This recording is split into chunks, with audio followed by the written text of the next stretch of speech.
Absolutely.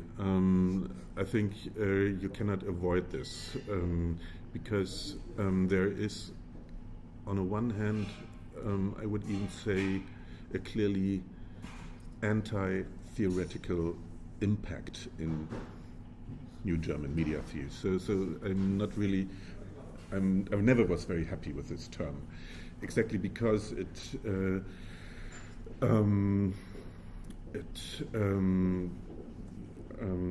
presupposes that thinking is to be identified with theory.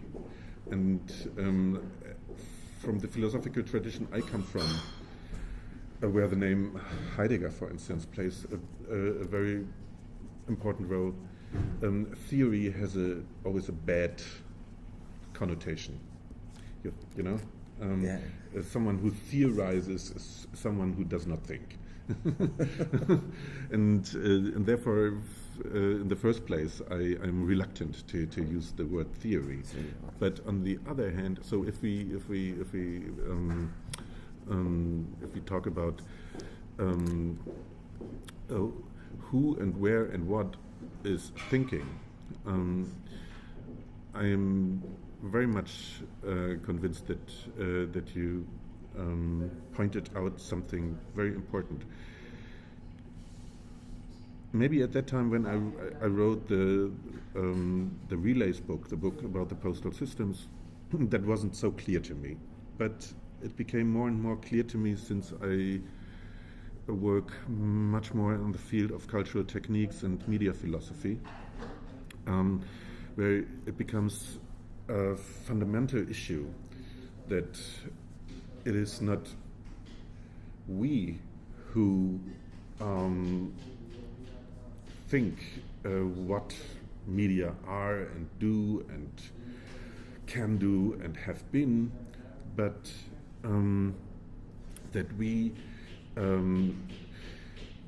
try to observe how media observe the world or themselves. So, and not only observe, but what kind of operations media are doing, and in which way these operations can, at a certain point, become first recursive, in the next step self-referential, and in the third step maybe also self-reflexive. So in the way that media are able to return to themselves, to map onto themselves. There are many ways media can do it. They can frame themselves. They can. You can have also already in McLuhan. You have the figure of that one medium is always incorporating another medium, which already implies the idea that there is some kind of self-referential loop within media. That media can refer to other media. Media can thereby also refer to themselves.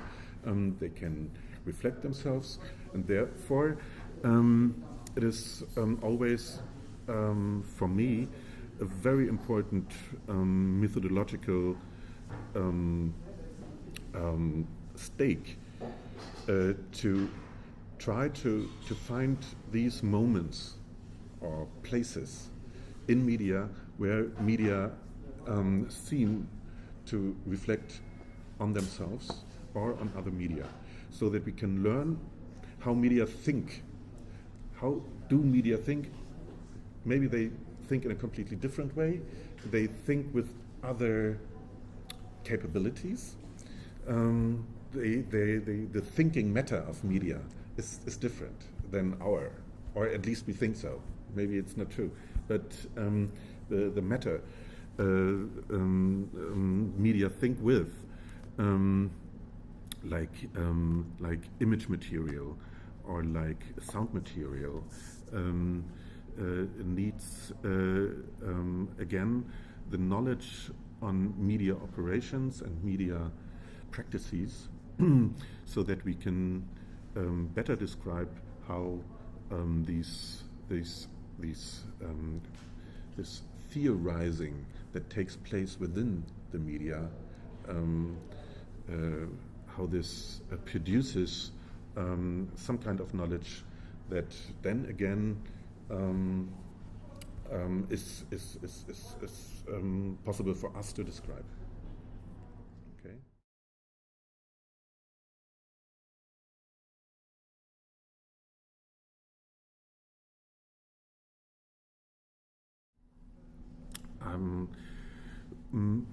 Yes and no. First of all, the concept of media ontology has traps, of course, but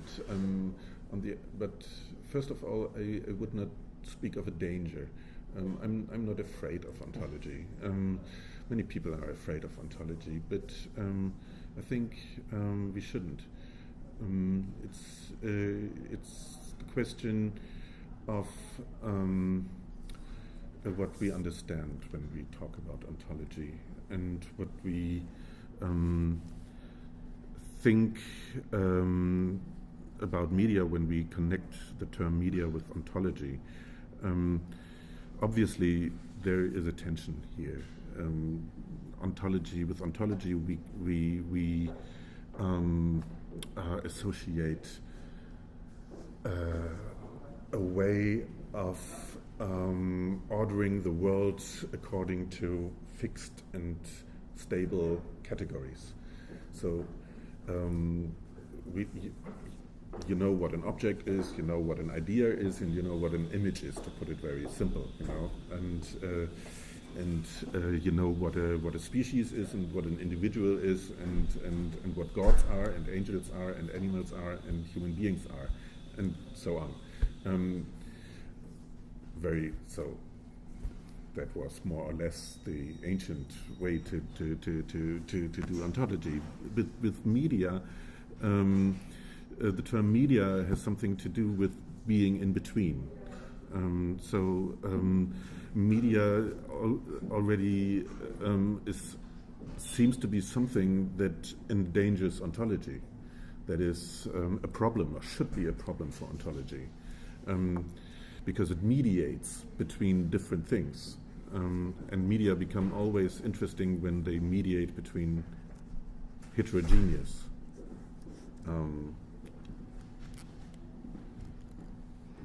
entities.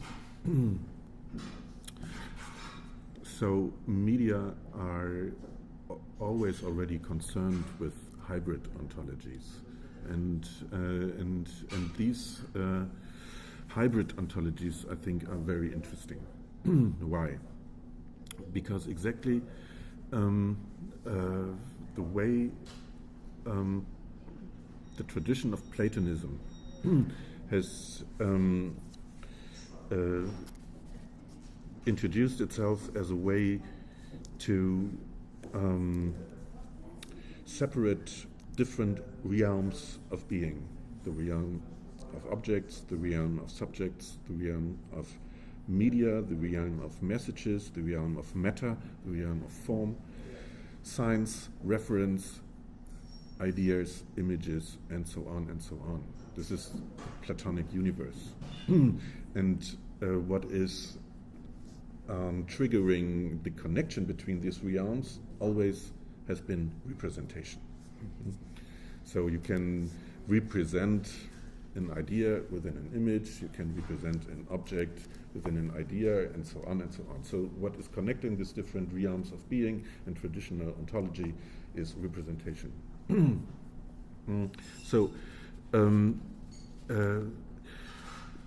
There's no place for media in here. So if we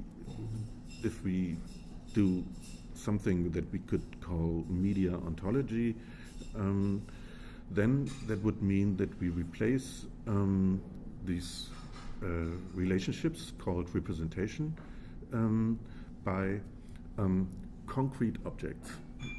Objects that are material objects, but are able to connect different kinds of, or different realms of being. That would mean that we do not have a world that is separated in different realms, but we would start from a world that is a continuum, that is a continuity.